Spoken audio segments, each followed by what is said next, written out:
নবীর একজন গরিব সাহাবী চাল আনতে পানি আনতে পারে না, পানি আনতে লবণ আনতে পারে না। এই পৃথিবীর মধ্যে সবচেয়ে গরিব সাহাবা ছিল। সাহাবীটার নাম হলো আব্দুল্লাহ আনসারী। জোরে বলেন মারহাবা। সাহাবীটার নাম কি? জোরে বলেন নাম কি? আব্দুল্লাহ আনসারী। ওয়াজ শুনে বাড়ি গেলেন, বিবি ডাকতে বলে, স্বামী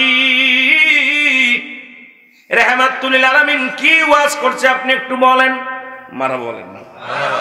আমাদের বিবিগুলো জিগায় না স্বামীরে কোথায় গেলা, জিগাইব খেচুড়ি দিছিনি, তাবারক দিছিনি, বাজার আইছিল কিনি, আমার জন্য কি আনছো।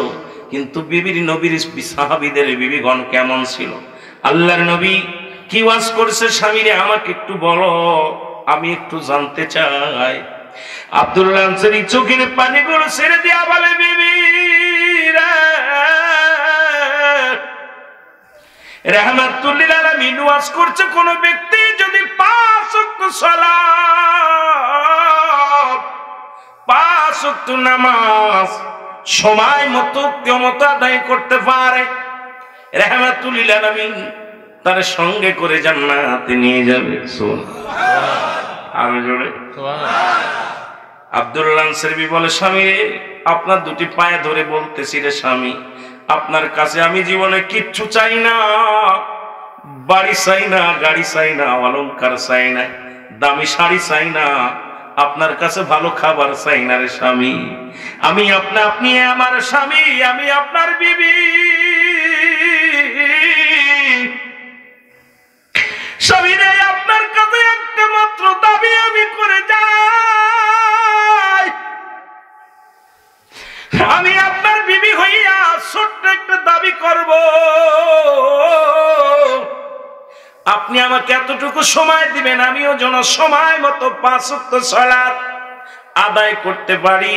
কারণ আপনি যাবেন রাহমাতুল লিল আলামিনের সঙ্গে জান্নাতে। আমার কি উপায় হবে গো, আমিও যেন নবীর সাথে জান্নাতে যেতে পারি। জোরে বলেন মারহাবা।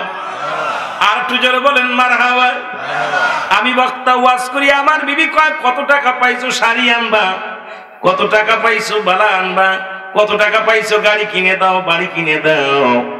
আর নবীর বিবিরা কেমন বিবি ছিল গো, নবীর সাহাবীদের বিবিগণ কেমন ছিল, রাসূলুল্লাহ কি ওয়াজ করছে, কি আমল করলে জান্নাতে যাওয়া যাবে, কি আমল করলে দুনিয়া আখিরাত দুইটাই কামিয়াব করা যাবে, এই চিন্তা মাথার মধ্যে ছিল। কখনো বাড়ির লোভ করেন নাই, গাড়ির লোভ করেন নাই, কারণ দুনিয়ার পিছে তারা দুনিয়ার মধ্যে ঘুরে নাই, দুনিয়াই তাদের পিছে ঘুরেছে। নবীজি বলছে, বাল হওয়া কেলা, এই দুনিয়াটা পচা দুর্গন্ধ মরি, মানুষের চরিত্র হলো কুকুরের চরিত্র। আজকে দেখি বাংলার মানুষ নয়, পৃথিবীর মানুষ, কুকুরের যে খাসলাত গুলো ছিল সেই খাসলাত গুলো মানুষের মধ্যে এসে গেছে।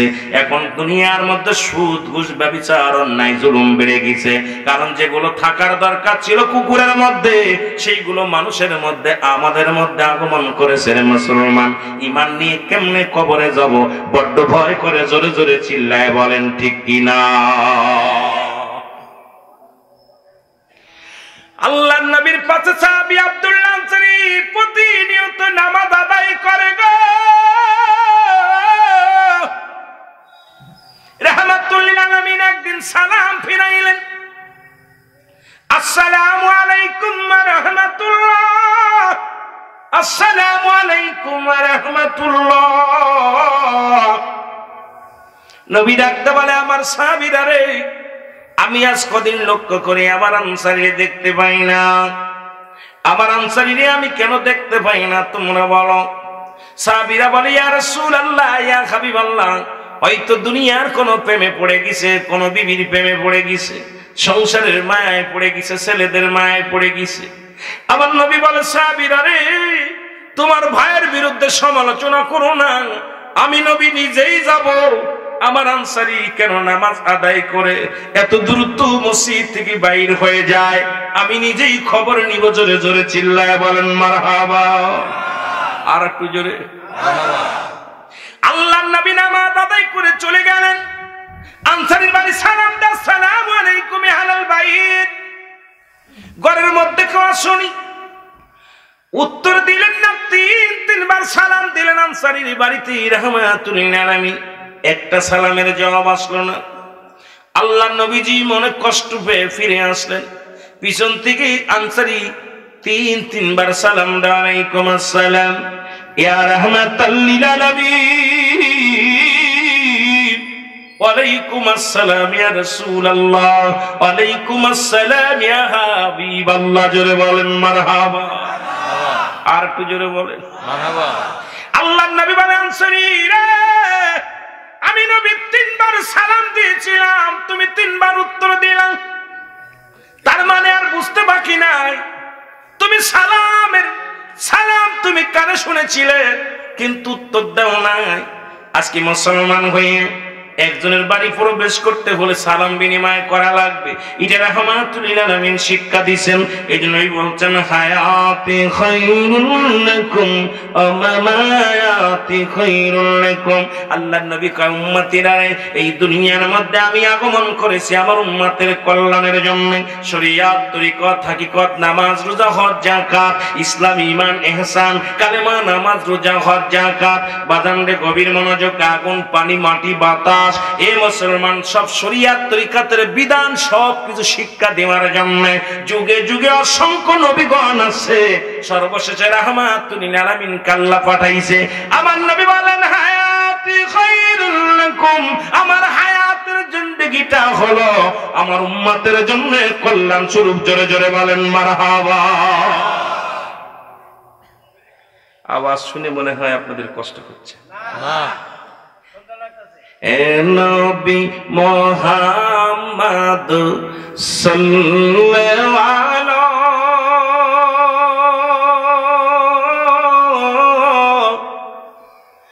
তোমারি মধুর নামে পাগল পারা নবী।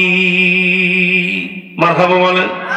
হে নবী মুহাম্মদ সাল্লাল্লাহু আলাইহি,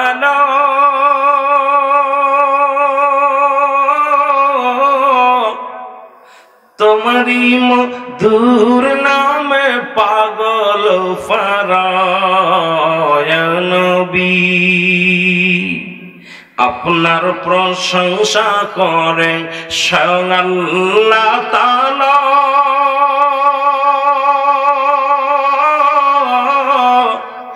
আপনার গুণগান গায় ফেরেশতারা।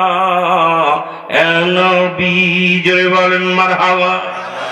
আর একটু জোরে, আর একটু জোরে মারহাবা। আশিকের এই মিনতি শোনো কামলিওয়ালা, আমরা আর কিছু চাই না, চাই শুধু চরণ তলায় নবী। জোরে বলেন মারহাবা। আর একটু জোরে বলেন মারহাবা। এ দুনিয়ার মুসলমান,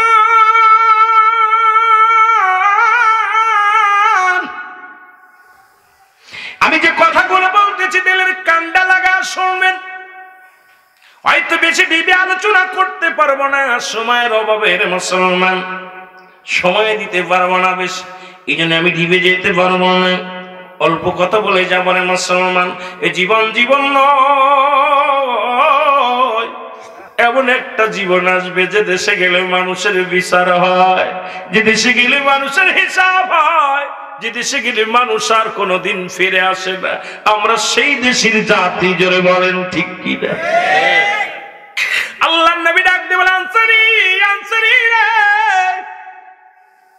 আমি তোমার সালাম দিলাম, সালামের উত্তর দিলাম। আনসারী বলে, মায়ার নবী গো, আমি কেন উত্তর দিই নাই, এর জবাব আমি আপনাকে দিতে পারবো না। নবী আনসারী রে, কেন তুমি সালামের জবাব দিলে না? বলে, হুজুর, যদি দয়া করে আমার বাড়িতে যেতেন আমি কেন সালামের জবাব দিই নাই, এটার অ্যান্সার আমি দিতে পারতাম। নবী বলে, চলো। এমনি আর রহমতের নবী হয় নাই, এমনি আর মাগফিরাতের নবী হয় নাই, এমনি আর নাজাতের নবী হয় নাই, এমনি আর ওমামাতি খায়রুল লাকুম। নবী বলেন, উম্মতিরা রে, আমার ইন্তেকাল শরীফটা আমার উম্মতের জন্য কল্যাণকারক। দুনিয়া তো নবী আমার আপনার জন্য কল্যাণ, পরপারও নবী আমার কল্যাণ। আমি ওদিকে যাব ব্যাখ্যা বিশ্লেষণে পরে, হাদিসের ব্যাখ্যায় আমি আস্তে আস্তে যাই। রে মুসলমান, দিলের কান্ডা লাগা শোনা নাও। এবার রাহমাতুল লিল আলামিন ডাক দিয়ে বলেন, স্বামী চলো যাই। রওনা হয়ে গেলেন। এবার বাড়িতে যাই আনসারী যখন দরজা খুলে দিছে, ভিতরে দেখে একটা বিশাল গর্ত খোঁড়া। আল্লাহ, আমার নবী বলে, আনসারী তোমার ঘরের মধ্যে এত বড় গর্ত কেন খোঁড়া? বলে, নবী গো, আপনি যখন আমারে সালাম দিয়েছিলেন, ইয়া রাসূলুল্লাহ, ইয়া হাবিবাল্লাহ, আপনি যখন আমারে সালাম দিয়েছিলেন তখন আমি এই গর্তের মধ্যে উলঙ্গ হয়ে বসেছিলাম। নবী কয়, সাহাবীরে কি বলতে চাও? তুমি কি বলতে চাও? সাহাবী চোখের পানি ছেড়ে ডাকতে বলে, নবী গো,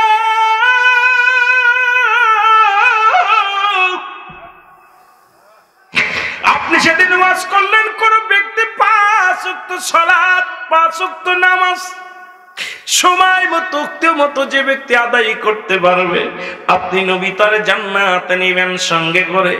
এই ওয়াজটা আমি বাড়ি এসে যখন করি,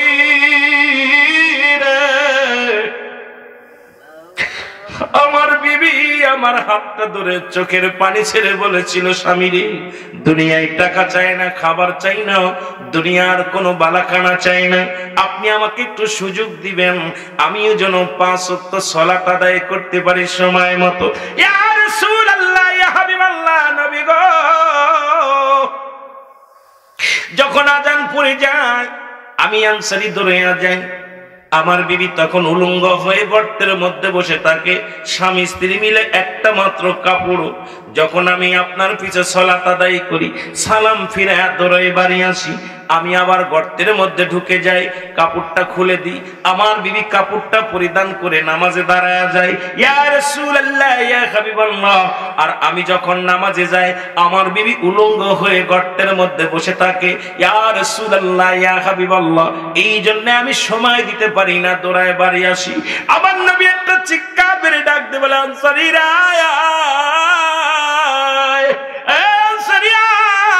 আমি নবী তোর কথা দিলাম, ইয়াউমাল কিয়ামতের ময়দানে তোদের স্বামী স্ত্রী দুজনকে নিয়ে আমি নবী জান্নাতে যাব। জোরে বলেন মারহাবা। এক টুকরা কাপড় দিয়া স্বামী স্ত্রী নামাজ ছাড়ে নাই। এখন টাঙ্গাইল জেলার মধ্যে, আপনাদের টাঙ্গাইল কাপড় তো বাংলাদেশের বড় নাম করা কাপড়, টাঙ্গাইল কাপড় বললেই নাম করা কাপড়। দাদু ভাইয়েরা শুনে নেন, এখন যদি আপনি নামাজ ছেড়ে দেন কি জবাব দিবেন? নবীর সাহাবীরা স্বামী স্ত্রী মিলা যদি একখান কাপড়ে যদি 5 ওয়াক্ত সালাত আদায় করতে পারে, আপনার দেশে যারা ফকির, যারা ভিক্ষা করে, রাস্তায় যারা দাঁড়িয়ে থাকে, তাদেরও 3-4টা টুকরা কাপড় আছে, নামাজের হিসাব দেয়া সম্ভব নয়। কারণ একমাত্র নামাজ ধরে মুসলমান, নামাজ ছাড়ে কাফেরগণ। নামাজ কাফের এবং মুসলমানদের মধ্যে পার্থক্য হলো নামাজ। আজ থেকে ওয়াদা করব 5 ওয়াক্ত সালাত আদায় করব, রাহমাতুল লিল আলামিনের সঙ্গে জান্নাতে যাব। জোরে বলেন রাজি আছেন নি? কথা বোঝেন? এক টুকরা কাপড় দিয়া স্বামী স্ত্রী নামাজ পড়েছে, নামাজ তারা ছাড়ে নাই। আর আপনারা জিগাইলেই কোন কাপড় ঠিক নেই, মিয়া কি জবাব দিবেন? টাঙ্গাইলে এমন কোন গরিব আছে যে এক টুকরা কাপড় আছে? কথা কন দেখেন, সবচেয়ে গরিব যে তার 2-4 টুকরা আছে। তাহলে নামাজের হিসাব আপনি কেমনে দিবেন যে নামাজ আমি পড়বো না? ঠিকই না? সম্ভব? সালাত, এই নামাজ আপনার মুসলমান আমাদের লাগবে কি লাগবে না? এক নাম্বার হলো ঈমান, লা ইলাহা ইল্লাল্লাহু মুহাম্মাদুর রাসূলুল্লাহ সাল্লাল্লাহু আলাইহি ওয়াসাল্লাম। যদি বলেন মারহাবা। এখন 1 নাম্বার ঈমান, একটা হলো কালেমা, নামাজ, রোজা, হজ, যাকাত। তাহলে 1 নাম্বার ঈমান চলে গেল ওই কালেমা পড়লেন লা ইলাহা, নাই কোনো ইলাহ ইল্লাল্লাহ, আল্লাহ ছাড়া, মুহাম্মাদুর রাসূলুল্লাহ সাল্লাল্লাহু আলাইহি ওয়াসাল্লাম আল্লাহ পাকের প্রেরিত রাসূল বা বান্দা হলো আমার নবী। দুনিয়ায় আর কেউ নয়, একমাত্র সিজদা করব কারে? আল্লাহ বলে হাবিব আপনি জানিয়ে দেন, কুল হুয়াল্লাহু আহাদ আল্লাহুস সামাদ লাম ইয়ালিদ ওয়া লাম ইউলাদ ওয়া লাম ইয়াকুল লাহু কুফুয়ান আহাদ। আল্লাহ ডাকতে বলে হাবিব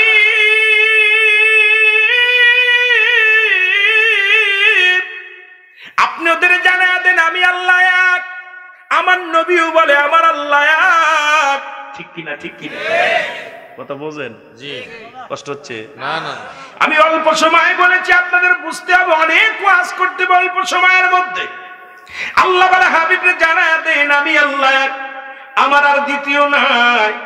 কাউরে দুনিয়ার মধ্যে জন্ম দিই নাই, কারো থেকে জন্ম নিই নাই। আল্লাহর কোনো বাপ নাই, ছেলে নাই, মেয়ে নাই, পরিবার পরিজন নাই, আসেনি। কথা বলেন আসেনি? আর আসমান জমিনের ভিতরে তার সমতুল্য, তার সমকক্ষ কেউ নাই। হাবিবরে জানায়া দেন যারা চন্দ্র পূজা করে, যারা প্রতিমা পূজা করে, যারা আমি আল্লাহকে বাদ দিয়ে অন্য খোদার পিছে দৌড়ায়, তাদেরকে জানায়া দেন আমি আল্লাহ এক। ঠিক কিনা? ঠিক কিনা? এখন কালেমা, নামাজ, রোজা, হজ, যাকাত গরিবের জন্য 3টা, নাম্বার 1 হলো কালেমা। ঠিক কিনা? ঠিক কিনা? কালেমা 1 নাম্বার কি? বাবা আওয়াজ শুনতে হবে, মুখস্থ প্রতিদিন শুনলে হবে না। বছরে যে কটা দিন বসবেন, যেটুকু শুনবেন আমল করবেন, মুখস্থ করবেন। এই কান পাইতা হুইনা গেলেন প্রতি বছর, আর কিছু আমল করলেন না, বুঝলেন না, জবাব দিতে হবে। 1 নাম্বার কি? 1 নাম্বার কি? কালিমা। 1 নাম্বার কি? কালিমা। কালিমা সাক্ষী দিলেন আল্লাহ এক, তাকে পাওয়ার জন্য ঠিকানা হলো রাহমাতুল লিল আলামিন। মারহাবা বলেন আরো জোরে। ওমা আরসালনাকা ইল্লা রাহমাতাল লিল আলামিন। জোরে জোরে বলেন মারহাবা, আরো জোরে মারহাবা। আহা, কুল কায়নাতের রহমত রাহমাতাল লিল আলামিন, আল্লাহ যাকে রহমত দিয়েছে। এখন কালেমা পড়লেন, কালেমা, এরপরে নামাজ, এরপরে রোজা। আমরা যারা গরিব মানুষ 1 নাম্বার কালেমা পড়লাম, ঈমান আনলাম। ঈমান এবং আমল। ঈমান আনছেন, আমল করলেন, নামাজ পড়লেন, এটার নাম আমল। আগে ঈমান আনছেন, ঈমান আগে আনতে হবে, তারপরে আমল। ঈমান যদি না থাকে আমলের দাম নাই। একটা হলো ঈমান, আর একটা হলো আমল। মানব জীবনের অমূল্য সম্পদের নাম হলো ঈমান, আর ব্যক্তির জীবনের অমূল্য সম্পদের নাম রুহু। রুহুবিহীন কোনো মানুষের মূল্য নাই, বডির কোনো মূল্য নাই। এই বডিটার মূল্য কেমনে বাড়বে? এর মধ্যে যতক্ষণ পর্যন্ত রুহু থাকবে এই বডির দাম আছে। যখনই আপনার নিঃশ্বাস ত্যাগ হয়ে যাবে, বাতাসটা বাইর হয়ে যাবে, এই বডির আর মূল্য নাই। এই জন্য আপনার এই বডির অমূল্য সম্পদের নাম হলো রুহু। রুহুবিহীন বডির যেমন মূল্য নাই, ঈমানবিহীন কোনো আমলের মূল্য নাই। জোরে বলেন ঠিক কিনা? এখন আমল হলো নামাজ, আমল ঈমান। ভালো করে শুনেন, নামাজ পড়েছেন এটা আমল, রোজা রাখছেন এটার নাম আমল, যাকাত দিছেন এটার নাম আমল, জিকির করছেন এটার নাম আমল। ঠিক কিনা? এগুলোর নাম হলো আমল। ঈমান হলো নবী মুহাম্মাদুর রাসূলুল্লাহ, জোরে জোরে চিল্লায় বলেন সাল্লাল্লাহু আলাইহি ওয়াসাল্লাম। যে কথা বলতেছিলাম দাদু ভাইরা, দিলের কান্ডা লাগা শুনে নেবেন, একটু দিলের কান্ডা লাগা শুনে নেবেন। কথা বলছেন, ঈমান এবং আমল এই দুটি। এবং এরপরে হলো আপনাদের সামনে আসতেছে মায়ের রমজান মাস, গরিবের জন্য এই 3টা আমাদের করণীয়। 1 নাম্বার কালেমা পড়াই লাগবে, ঈমান আনা লাগবে। ঈমানবিহীন কোনো আমল নাই। 2 নাম্বার নামাজ, 3 নাম্বার হলো রোজা। বড় লোকের জন্য যাকাত এবং